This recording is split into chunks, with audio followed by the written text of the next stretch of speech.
Welcome back to Coffee and Tea with CarrieVee. I'm CarrieVee, your biggest fan. And on this podcast, we talk all things leadership, communication, confidence, and clarity. And joining us today is a repeat offender, Dave Moravec. And Dave has just released his first book, and it has hit bestseller. It has some amazing reviews from very high-powered authors in the business world. And today we're going to talk about this book, which is we're going to go off right off with the first question. It is a business fictional book, which has been done in the past. It's not a new thing, but I want to hear your take on what makes this fictional business book different from other fictional books we have read. Yeah, thanks, Carrie. Many of the fables that are written today by well-known authors are written with a distinct end of a paragraph or end of a chapter or an end of a section with to do. And I decided to write this in story form so that people could just simply turn the page and relax, enjoy the characters, and have some life lessons along the way, learn some business things along the way, and incorporate that into this fictionalized story that centers around me as the main character and some people that are compilations of others that I've met along the way. Mm-hmm. There's so many, I have so many questions, but we should probably go back to the beginning. And knowing you, I'll just say before we get to the question about it, knowing you and having had you on the podcast so many times and the wisdom that you share with us. When I started reading the book and it introduced Charlie, I immediately knew Charlie was Dave. Immediately. And so we're gonna get to that. But let's talk first about the title of the book, Sure. which is Echoes Across the Tracks. Very good. I recommend everybody go get this book. We will put a link in the show notes so you can just click and buy. Echoes Across the Tracks. Where did the title come from? What was your inspiration for this book? How did it all come about? Yeah, that's the Echoes Across the Tracks actually is the one piece of AI that came from this process. Wow. We had working title, we had multiple ideas for titles. I wanted it to be unique. And as it's turned out to be not as unique as I thought. Okay. But in the searches that I had done, everything led me to tracking. And tracking was the story takes place on the rail lines, but everything that you do searches on when you look for tracking, you find tracking of animals and you find tracking of humans. Yes. And I didn't know that tracking was the word that I wanted to use. Yeah. But tracks was there, and hearing the sounds of the trains, etc. Nothing came. So I put into AI the summary of the book, and out popped 10 possible titles. Okay. Some of which had already been come up with. And so we eliminated those. I eliminated those and then did a second search. And then through a voting process with the people that had been reading the book for its content, we landed on Echoes Across the Tracks. Yeah. It turns out that in 2012, there's a book called Echoes Cross the Tracks. But when you do a search for Echoes Across the Tracks, because A instead of C comes up, you don't find it in any searches. Wow. So I thought I had a unique title, and it is unique. It is. But there is Echoes Across the Tracks that exists about 10 years ago. Okay. Well, I prefer Echoes Across the Tracks. I may be slightly biased, but I think it's wonderful. Well, thank you. You're welcome. And reading the book, I immediately was transported. And I think this is the joy of a fictional book, is that you can put yourself in a space or in a character. You can become one of the characters. And I am a voracious reader, and I have always inserted myself in the story somehow. Even Harry Potter, I was somehow part of that crew. I mean, I could feel myself being how do you say her name here? Ermani, right? I could visualize myself being that vivacious, gregarious girl in school. That's who I was, right? So I could put myself in that story. When I started reading Echoes Across the Tracks, I was immediately transported back to 2005 when my now husband and I and his mother and her husband hopped a train in Italy, and we went for hours on the countryside on our way to now it's going to leave my head. What's the city that's in the water? Venice. Venice, yes. Hours and hours and hours to go to Venice. And then we took that train back, and just the sound of the cart and the having espresso or cappuccinos delivered to us, and everybody, like the main people on the train coming through and getting our tickets and letting us know when the next stop was, and just the sound of the train. I was immediately transported back to that train. So when you're introducing the characters, I'm envisioning them on the train to Italy because that's where I was, and the conversations. So I want to hear about Charlie and how he is like you, and why the train, why Echoes Across the Tracks instead of Echoes Across the Sky, why a train and not a plane? Like, yeah, bring it all together for us. Well, part of it, and again, there's not a spoiler alert. The first chapter is available on Amazon. You can read the first chapter, and the main character is heading to the airport. He's got a flight to Chicago, and all of us fly to places. It's a destination. It's a start and a finish, and it happens within. In most cases, if you're flying overseas, it's a little bit different. But for the most part, it's a 2 or 4 hour. You're sitting in your seat, put your earbuds in, and you're out. Yes. On a train, you're forced either to interact or to spend an extended period of time. Yes. And the more I thought about this journey, and it's really a journey for a 30-hour period that takes place, the main character is heading to the airport. His flight gets canceled. And it's really simple. The cab driver suggests that he take the train instead, and not having to be in Chicago the next day, he thought, well, okay, yeah, I could do that. And it turns out to be quite an adventure for him. And there's a time passage that allows for multiple interactions, where on a plane, you're sitting next to somebody on your left and right. Maybe it's your spouse or who you're traveling with, but you don't really have that great an opportunity to interact with as many people as you do. Maybe the flight attendant who passes through, or who you're standing in line with, but they're passing. This is an opportunity to get to know some characters. Yeah, and the main character Charlie does. He absolutely does. He loves to interact with everybody. Is that like you? Are you that way as well? Absolutely. Whether that's at the grocery store line, or whether that's through work, whether that's and play. Yes. People are, as you know, we've talked before, people are what it's all about. The idea of sitting behind a cell phone and interacting, texting, it's not as personal, it's not as interactive, and we need to teach more of that. And I thought this is a great place to do that.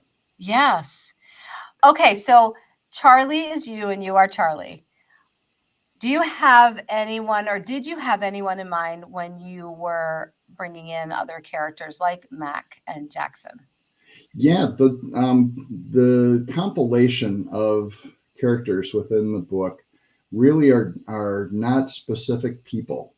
The cab driver, as an example, is a compilation of multiple cab drivers, Uber drivers, people that I've met in lots and lots and lots of situations. Yes, he does have a story, but it's the interaction and getting that story out that was unique for me. Yeah. Most people, they get into the cab, they're on their phones. They're doing whatever it is that they're doing with their phones.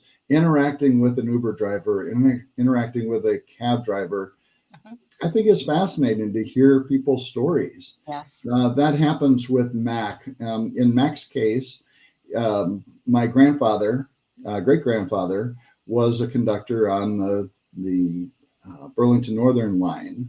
Okay. His name was McNulty, and people called him Mac. Okay. But what's unique about the character is that he was born 1889 and died. My grandfather, great grandfather, died in 1962 in March. I was born in July of 62, so I never met him. Yeah. It was only in pictures that I got to see him, and I got to get to know him through my great grandmother, who outlived my grandmother. So I got to hear stories about my great grandfather that way. Never got to ride the train with him. Never got to ask him questions about the train. Yeah. And but the name just stuck as the character developed. I love it. I love to hear all this detail behind this story, and it flows, and you can almost, when you're reading it, you can almost hear the sound of the train going. I could feel it. I was sitting in a chair outside reading it for part of the book, while for the little bit of sunshine we get here in Binghamton, I snagged it and grabbed it outside with me, and I could feel the cushion on the chair outside going with the train. And my mom loved to travel by train. Well, she loved to travel, period, but the train was special to her. And she and her sister would often get on a train in Delaware and take the train all the way up to Maine to visit my mom's nephew. And they would stay there, and then they would take the train back. And my dad always felt very comfortable putting them on the train, because the conductor, or the Mac on the train, knew where they were supposed to get off, and he would take care of them. And they couldn't really get lost on the train. They might go to car to car to car, but my mom was known for not taking the right plate, the right things. She would get in the wrong car all the time. So we felt safe putting her on, very safe putting her on a train. And she loved it. She loved the rocking motion, and just the being able to get up and move around and not be so cramped as you are on an airplane. Yeah, absolutely. I flew from Cincinnati, which is where I live, to New Orleans on February 1st. Stayed overnight, and then took the Amtrak train to Chicago, and took the journey just as Charlie did, and got to experience firsthand the staff of Amtrak. I got to understand the characters along the way. I met some really cool people, and I really took it as a journey for myself, because I wrote the fiction. I wrote the book from my head through all sorts of experiences over a 40-year business career and 60-year plus life. But I hadn't taken that specific journey. Yes. So it allowed me to see Lake Pontchartrain out the window. It allowed me to see the towns that we stopped at, and the train stations, and exactly what they look like out those windows, the reflections that you could see in the windows, depending on where the sun was or the darkness was. There were a lot of visuals that I took away from that, and the editing portion of it made the book far more creative and far more readable than the original draft, which was finished in 9 days, by the way. From Thanksgiving. I started on Thanksgiving, and I finished the following Friday. So 17 chapters came really quickly, but the editing of it and making the story better took several months to come to completion. Yeah, I love that point, and we'll come back to that. But first, a question: did you take this trip from New Orleans to Chicago before you wrote the book, or did you do that after, or was it part of the process of making it better? No, it was after. And the book was completed by December 1st of 23, so just several months ago. And after I got done with the book, the more I thought about it, the more I thought, I'm missing some details here. And as the editing process took place, it just made sense for me to invest the time and the energy to actually take the trip. And I believe it made the book better. Yeah, I would think so. I would absolutely think so. So, and I love that you did that. So coming back to this 9 days to write the book, and then taking time to make it better. I would love for you to talk about that as an author and that process, because a lot of times we will see, I've seen them anyway, where someone will promise you write a book in a weekend. Yeah. I think if you spent, 12 hours each day, you probably could get the bones in there. But you can't have that much thought process going on that quickly, in my opinion. I would love, as an author now, your opinion on this and how long it really takes to craft a book. Yeah, that's. I thought about it a lot over the last several months, because if I had written the manuscript in 9 days, Carrie, and I did write the manuscript in 9 days, I know because I physically did it. But I know that if I had put that into the book without the thought process to go through the professional editing and the additional readings, Yeah. nobody would have bought it. You'd have read the first paragraph, the first chapter, and you'd have gone, not so much. And it didn't have the teeth, so to speak. It didn't have the proper punctuation, even with tools like Grammarly and Microsoft Word. You can get a lot of the way there. However, I think what authors probably miss, first-time authors anyway, is the level of detail required to make it a professional piece. As a business professional, my name was going to be on the book, and I didn't want somebody to read the book and go, oh, that was average. I wanted it to be spectacular. I wanted it to be at its highest level the first time through. And just like starting a business, if you go into it with the thought process, I'm going to see if I make some mistakes along the way, and we'll fix it along. I didn't want to do that, because once it's in print, especially in the Kindle form, it's out there forever. Yeah. If I sold 10 books and they were all bad, and then I put 100,000 out there that were correct, I'd still know that there were 10 bad ones out there. Yeah. And so each step along the way made the book that much better. One piece of advice I got from an author friend of mine, which was, when you believe it's good enough, stop your process. Because he said, otherwise you could rewrite this and rewrite this and rewrite this. You could add chapters, you can add and it would be forever. And so I found a compromise to bring this to fruition in 4 months' time by going through that process and saying enough is enough. And I think that it's terrific as is. Yeah. So, and you had a peer group to help you with this, like, brainstorming, if you will. What was that like, and do you recommend that?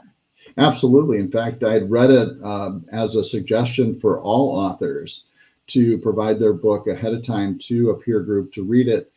And I did something unique, at least I thought it was unique. I offered the book in either the first 3 chapters or the first 8. Now, I'd already completed the book, so I could have given them all the pages and all the, but it was getting to be the holidays. It was between Thanksgiving and Christmas. And my thinking was, if they decided they wanted 8 chapters, half the book, and they got to the end of the 8 chapters and said they wanted more, that'd be a good sign. They read, half of a book. If they read the first 3 chapters and they, or they didn't read the first 3 chapters, they read the first chapter and said, this is not very good. They'd let me know that. But if they got through the first 3 chapters and said, hey, I want, what's next?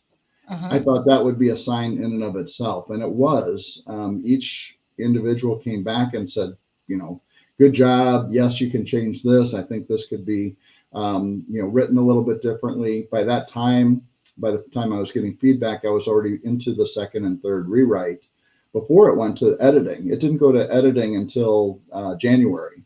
Okay. So I had all of December to look at stuff myself, have that peer group reading the book and considering whether or not it actually had teeth. Because again, to invest as a first-time author, I knew that a big publisher wasn't going to come and offer me hundreds of thousands of dollars for my book.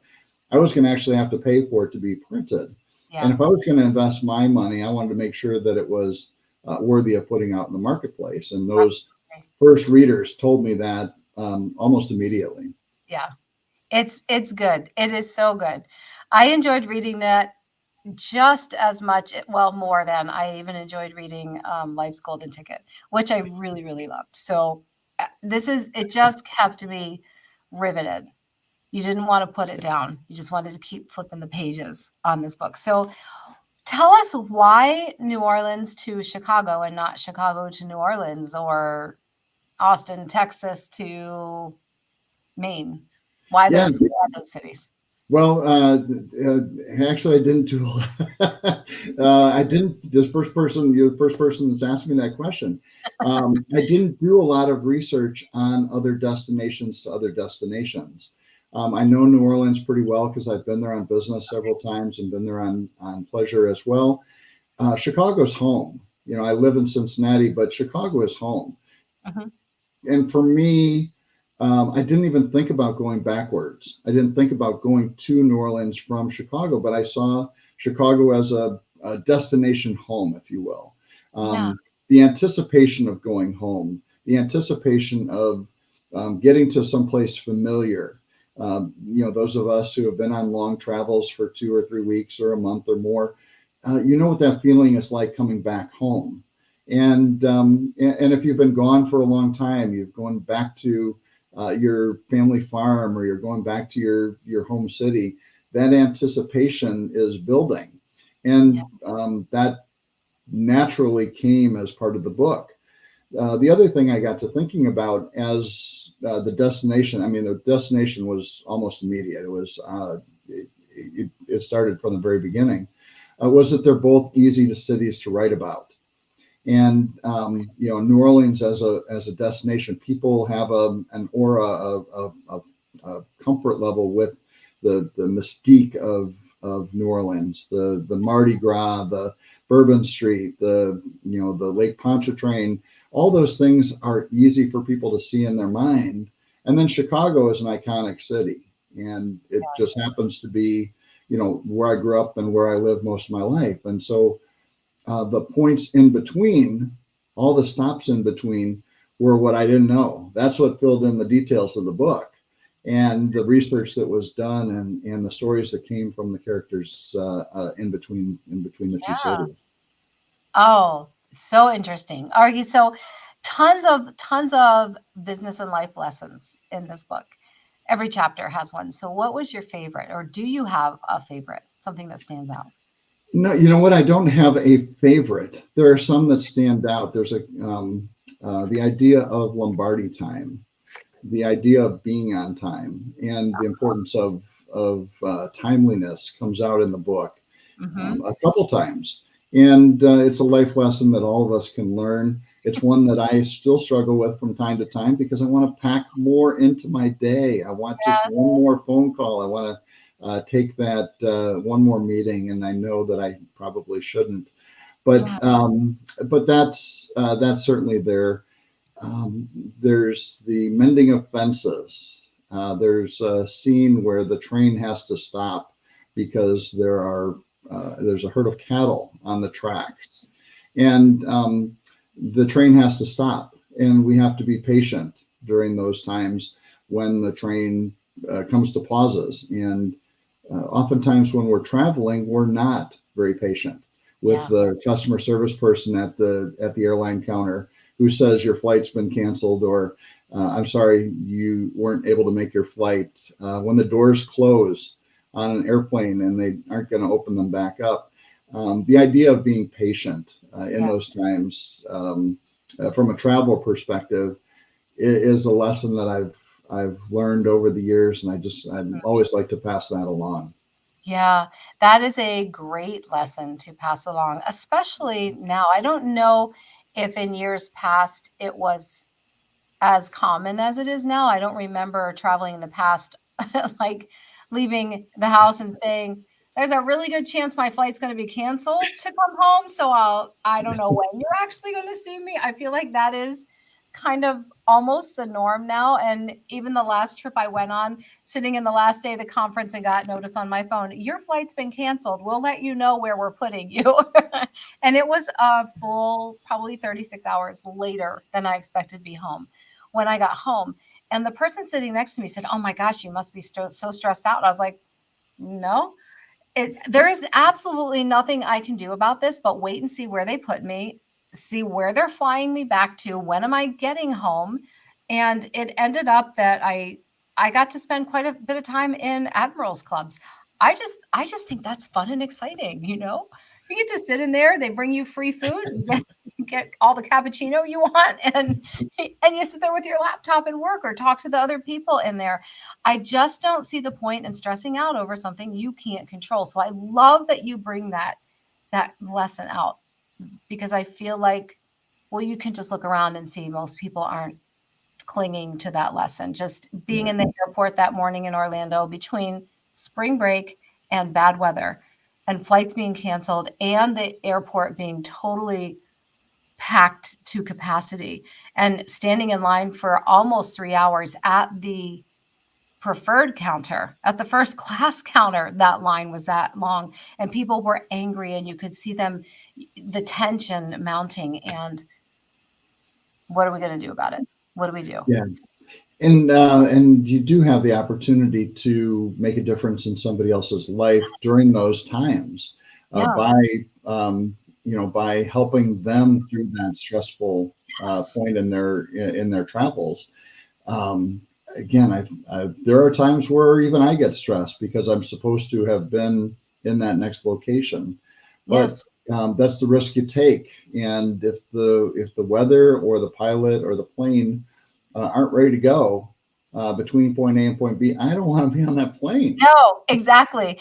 And that's what I was going to say. I could see you being in that line, making everybody laugh. Just, hey, so where are you headed to? And that's really what I found myself doing. Just, where are you heading to? Okay, how can I make today better for you? Like, we're all in the same situation. So Well, one thing about this train trip, Carrie, is that it takes place over a 30-hour period.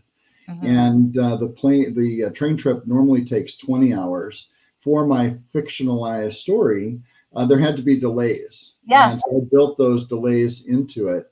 But I was recognizing the fact that if the train was as late as it is, what the people on the train would be feeling, what the customer service people on the train would feel like, how the driver or the engineer would feel of the train.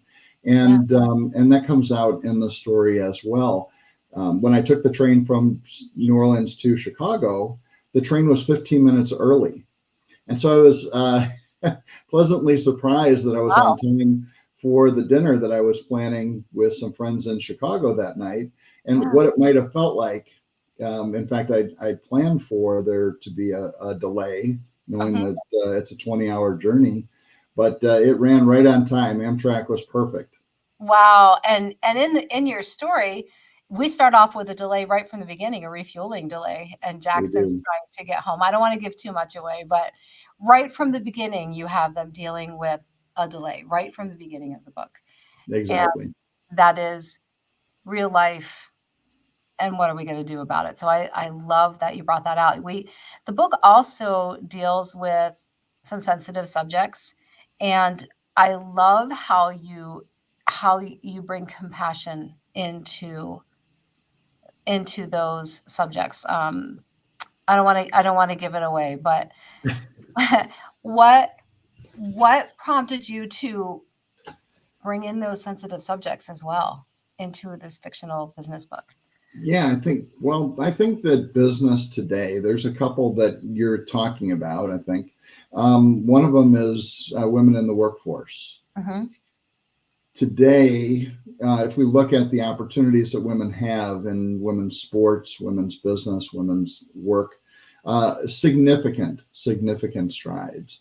The same thing holds true for African Americans or those of color that have been challenged over the years to in various industries or various levels of leadership.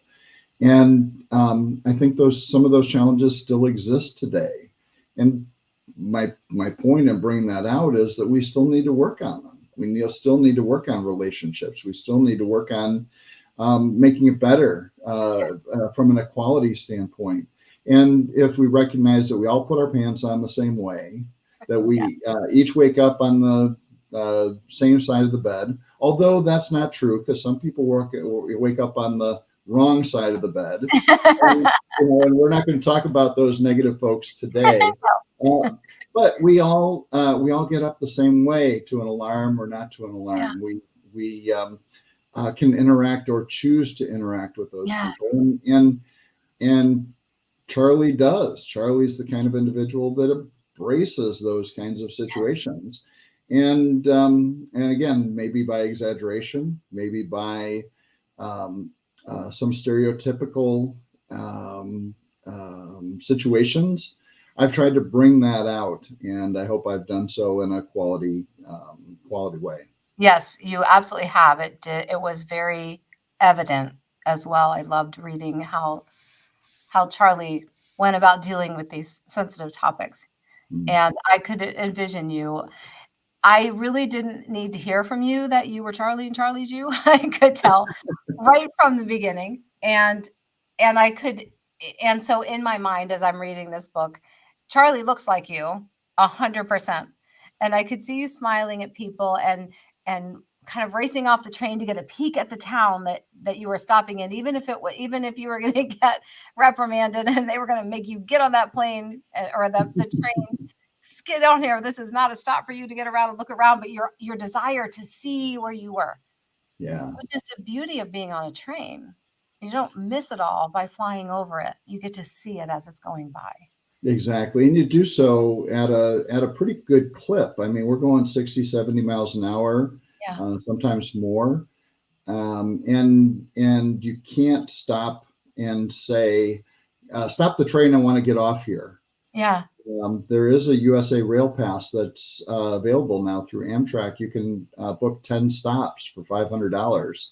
Wow. And you can take a journey. You can go 5 stops and back from your home city for a pretty reasonable price. Yeah. But what it also allows, Carrie, is the looking out the windows and envisioning. And somebody had said that when you're watching TV, you hear auditorily the words that the characters are speaking.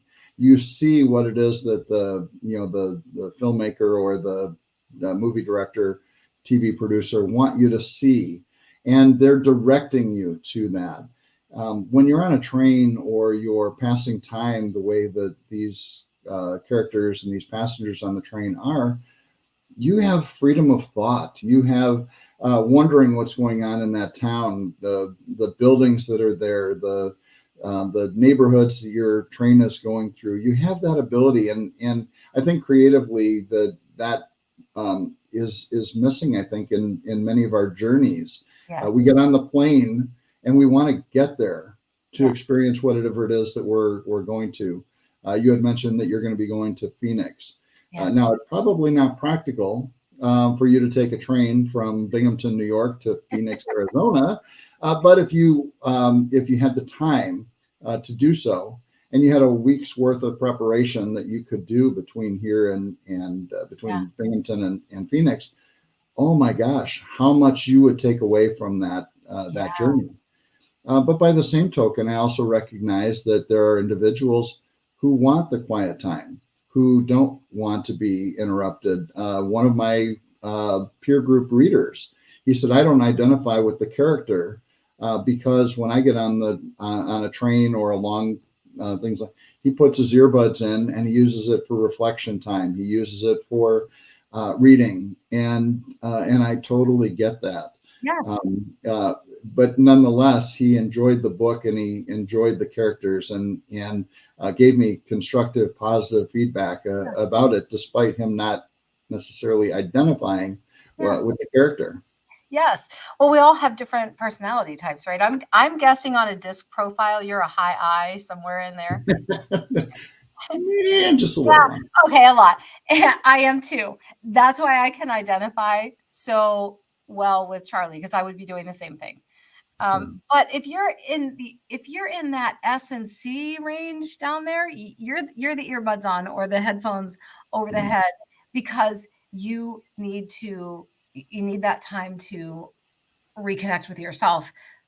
they might come off some, but you really kind of want to be alone, and you don't really want to connect with people because that's not your personality style. And we need everybody. We need all types, but it is the I's and the D's to some extent that are gonna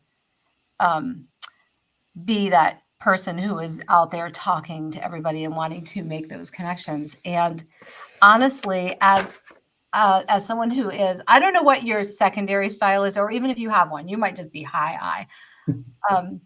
Mine is S. And so I understand I love to be out there and I love to be talking to people, but then the headphones need to come on so I can kind of decompress a little bit, and then I can take them off and jump back in again. Yeah.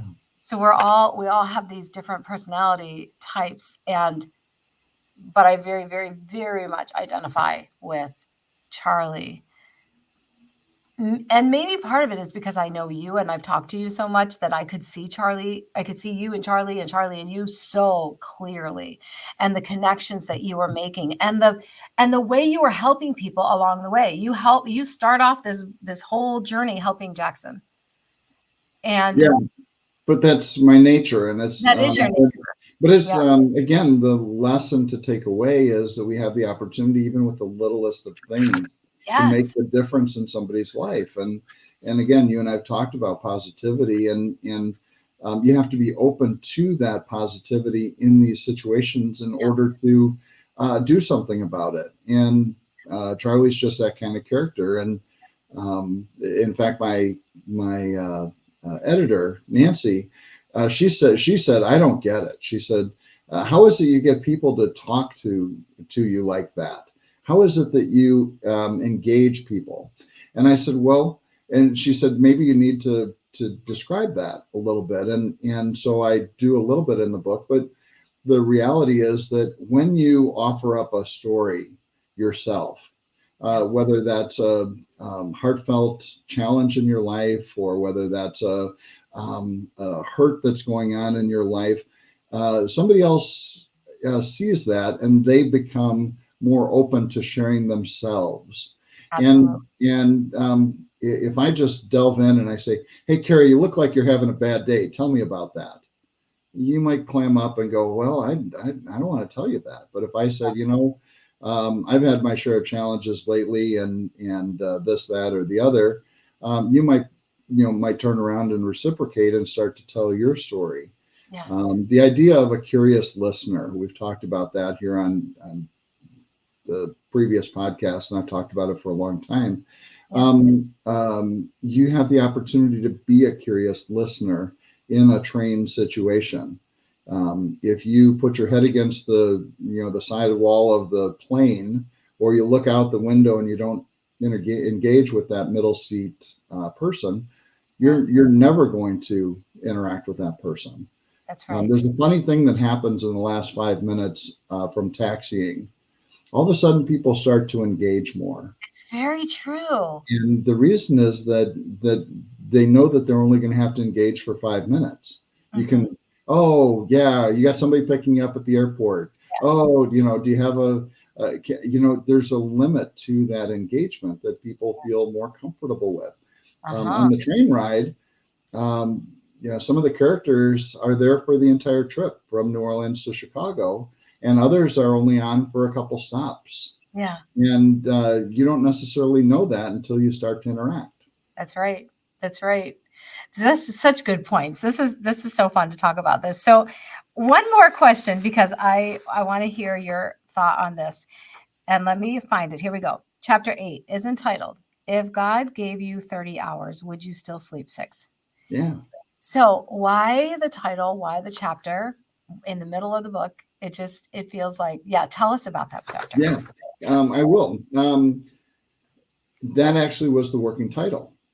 And in the past, I've tried to write around that topic because I've had the conversation with countless people. If God gave you 30 hours, would you still sleep 6? And I get all sorts of answers. Mm-hmm. People ask questions because of the question. They ask, well, is it 30 hours per day, or is it the last 30 hours of my life? What would I do with the last 30 hours? I've heard some really interesting stories since the book's come out that I won't share. But everybody's got an opinion on it or a feeling about it. Yeah. And I have what's called, I believe, short sleeper syndrome. It allows me to sleep fully, 5 hours, 4 hours sometimes, wake up fully rested and positive and full of energy, not needing a nap, not needing to do anything except live another 20 hours. And it's a blessing and a curse. But that the point on the train, and this actually came about. The book was written, that whole chapter was written before I got on the train. But when you take the train from New Orleans to Chicago, there's a period of time where you can go to sleep. It's in the middle of nowhere. There are only a couple of stops, and you do need to rest. It leaves New Orleans about 2 p.m, gets in about 10:30 in the morning into Chicago. And if you stay up that whole night, you're going to be, pretty much toast the next day. If you're on a intercontinental flight overseas, you know what that jet lag is all about. Yes.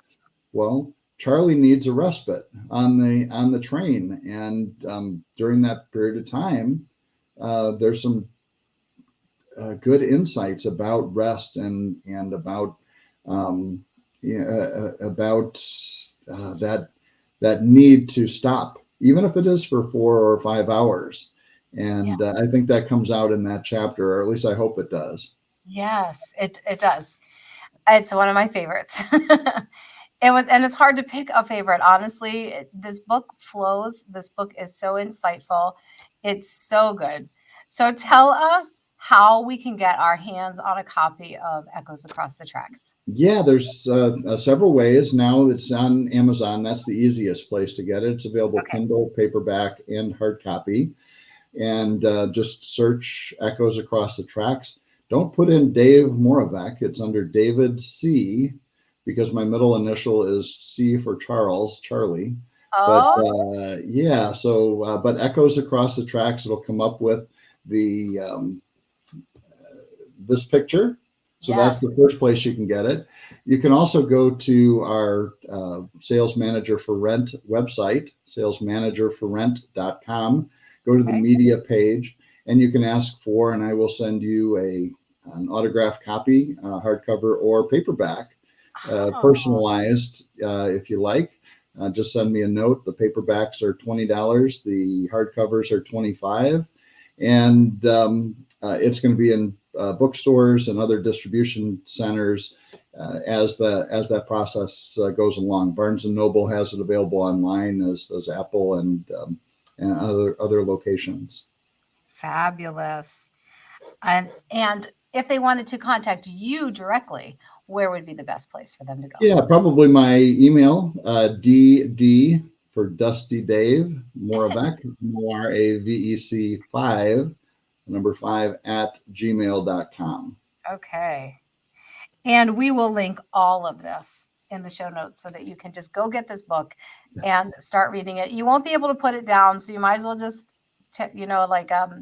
carve out a few hours, sit outside in the sunshine, and start reading, because you're not going to want to put it down. I promise you. My intended audience, Carrie, were commuters, people on business lines in Philadelphia, DC, New York, Chicago, as well as airline travelers, because you do need a couple of hours to get away sometimes and be absorbed into something. There's no homework as part of the book. So you're not going to feel like you have to stop and get your pen out and do any of that. But travelers will really appreciate this. Appreciate the story. It's a very relaxing read. So, like hopping on a plane from West Coast or East Coast to West Coast, perfect read on an airplane. Perfect read. So you'll have to write more, because then I'm going to need more books from you to read on all these flights I take. Well, the sequel is coming. I already have it outlined. Oh, I'm so excited. Good. I'll keep planning my trips. If only I can write it in 9 days. Take time to edit, though. We're learning all of our lessons. Absolutely. So your version of your Pow Pow shoes in regards to the lessons of Echoes Across the Tracks. Yeah, I think the couple takeaways today are interact with people that you might not otherwise interact with. The subtitle of the book is Life Lessons Through Unexpected Connections. You don't ever know who that person is going to know, or how you're going to impact their life, or how they're going to impact yours. So that would be the first thing, life lessons through unexpected connections. The second thing is that I keep hearing over and over that there's a huge number of people that want to write a book. Mm-hmm. Oh, I want to write a book. I really think that this has come about over the 4 months because I dedicated the time and energy and effort to make it happen. Yeah. So many people get distracted with, and I don't want to say cliche TV and other distractions, because everybody has family life and work life and all those things. But I devoted the time to put into it. I had a good friend, Gary Moore, who encouraged me to continue to write. He told me to write, just write and keep writing. And those stories will eventually come. And so I continued to write. I wrote creatively. And it wasn't a book. It wasn't what I wrote creatively into the book, but just that exercise of writing allowed me to, when the time came, to focus the attention on that writing. Yes, see, you always bring the gold, always. I think there is one more question. Oh, a journal prompt. That's what we need. A writing prompt from you.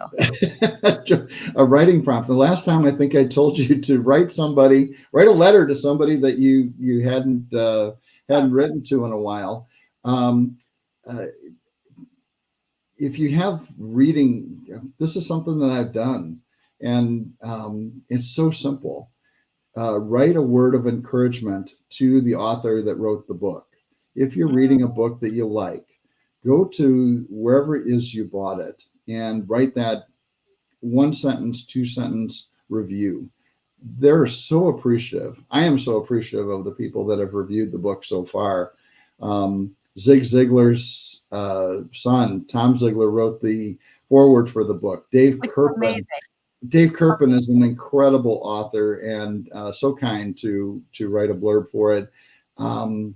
Jeff C. West, again, just insightful author to do that. But each of us individually have the opportunity to say thank you with an Amazon review or with a Barnes & Noble review that they might not otherwise have done. And I know that it takes some clicks to make that happen, but take the time to do that, and your author will be appreciative of that. I love that. Thank you so much. Well, you're welcome. Oh my gosh. Thank you for hanging out with us today. Thank you for writing this book. Thank you for sharing your insights. And we'll have to have you back because you're a regular here. Well, thanks, Carrie. It's been a blast, and always glad to spend time with you. Always. Ditto. Thank you. Thank you.